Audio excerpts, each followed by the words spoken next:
Hey, what's up, YouTube? It's Theo. And it's Say. And today we're about to react to Ari Shaffir's This Is Not Happening, Joey Diaz's A Box of Soul. That is a long title. Yeah, I'm not writing all that. I'm just letting you know. Hey, man, before we start, give us a like, comment, and subscribe. Yeah. We will comment back. Anyways, this is one of my favorite comedians. Yeah. Let's get it started. Don't say we didn't warn you. It's uncensored. And he pulled out a fucking gun. Guys, you gonna hear a lot of and he goes, "Listen, motherfucker, don't you ever call me Martin the Fag unless I suck your dick or you suck my dick.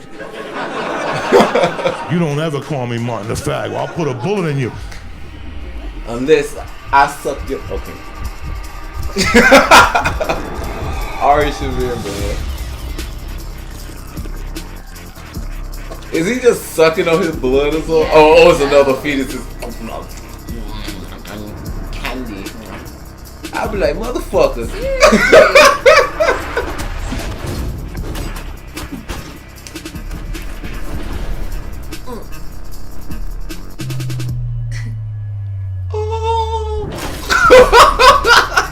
Fuck this little shit. Welcome to This Is Not Happening. I'm Ari Shaffir, and tonight the topic is bloodline. Hey man, like a dinosaur. He is one of the best comedians in the world, one of the best storytellers in the world. You know him from his podcast, The Church of What's Happening Now. One of my best friends in the world, Mr. Joey Coco Diaz.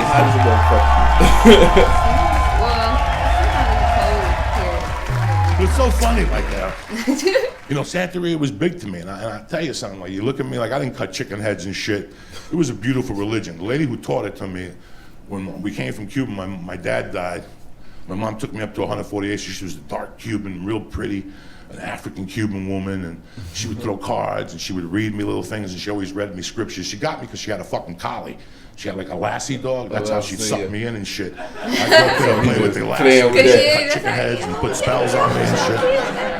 But I love this motherfucker. I would go up there every. That's why I saw my first dead body on Riverside Highway. I had a piece of plywood. I was like 6. I went up there, and the kids from the neighborhood. And I lived on the west side at that time. You know, with little like fucking, you know, nice kids. These kids were fucking dirty and shit. So I like going up there because, and then I'd hang out with my godmother. You know. Excuse me. And.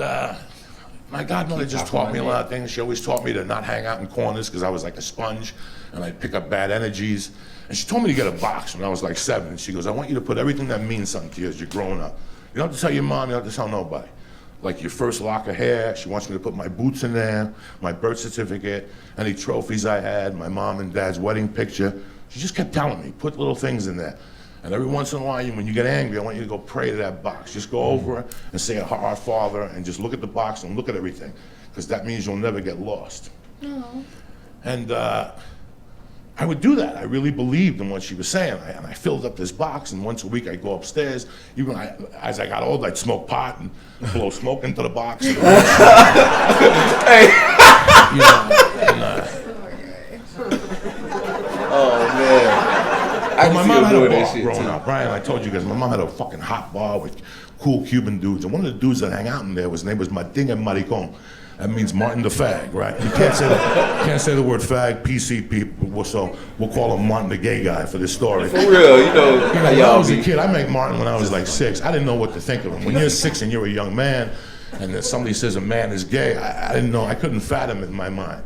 I just knew he wasn't like everybody else. I didn't even know. He was a tough guy, you know. He was a good-looking dude. He was a seamstress in the daytime for a play, but at night he sold coke in the city to all CBGBs and shit. This is like the fucking mid-70s. This guy, he would fucking pop in front of me and snort those poppers and shit. I didn't know how to feel about Martin until one day we were at the bar in the afternoon and I was playing pinball behind him, like 10 feet from him, and some guy goes, "Look who it is, Martin the Fag," and he pulled out a fucking gun. And he goes, "Listen, motherfucker, don't you ever call me Martin the Fag unless I suck your dick or you suck my dick. You don't ever call me Martin the Fag or I'll put a bullet in you." But I was in direct fire with them. So my mother's yelling, "Martin, Coco's here." And he's like, "Fuck Coco. Coco needs to see this. This is called respect." Listen, the next day I almost sucked his dick. Do you understand me? I never saw nobody pull a gun on nobody. Never mind threaten him and hold the gun all the way up. And he goes, I'll fucking get you later. And 2 days later, he came to my door and he apologized. I'm like, Martin, you're my fucking Charles Bronson. Nobody's ever pulled the gun on nobody. And you know, this guy was he was a man that his sexual preference was other men. You know, but I'm gonna tell you something. I know there's some gay people here tonight. He opened the door for you motherfuckers. I used to get beat up every fucking night in the city, and he'd fight to the fucking death, that guy. I'd see him the next day with black eyes, snorting poppers and shit. You know, that guy was a real motherfucking gay guy. I loved Martin with all my fucking life. I would see Martin, I'd take him to movies with me. My mom would pull me aside, be careful with Martin. Be careful, I don't want to hear no fucking stories. But I love Martin. I didn't care. I didn't fucking care. At that age, I was tight with Martin. I'd go to Martin's house.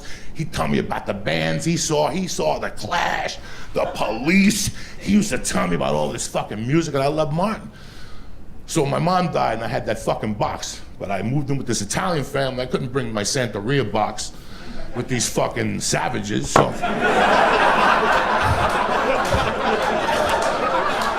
I left a box with Martin the Fag, and I would go to his house once a week and pray. And Martin was into Santeria also, and he'd talk to me.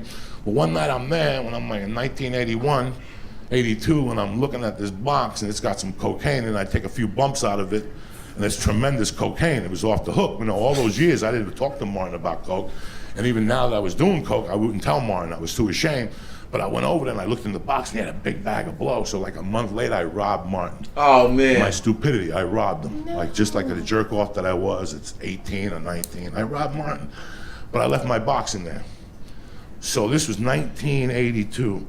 In 85, I left Jersey and I didn't talk to Martin. But let me tell you how bad of a bum Martin was. Martin knew that I visited my mom's grave and he would leave me little notes. I'm gonna fucking kill you, cocksucker.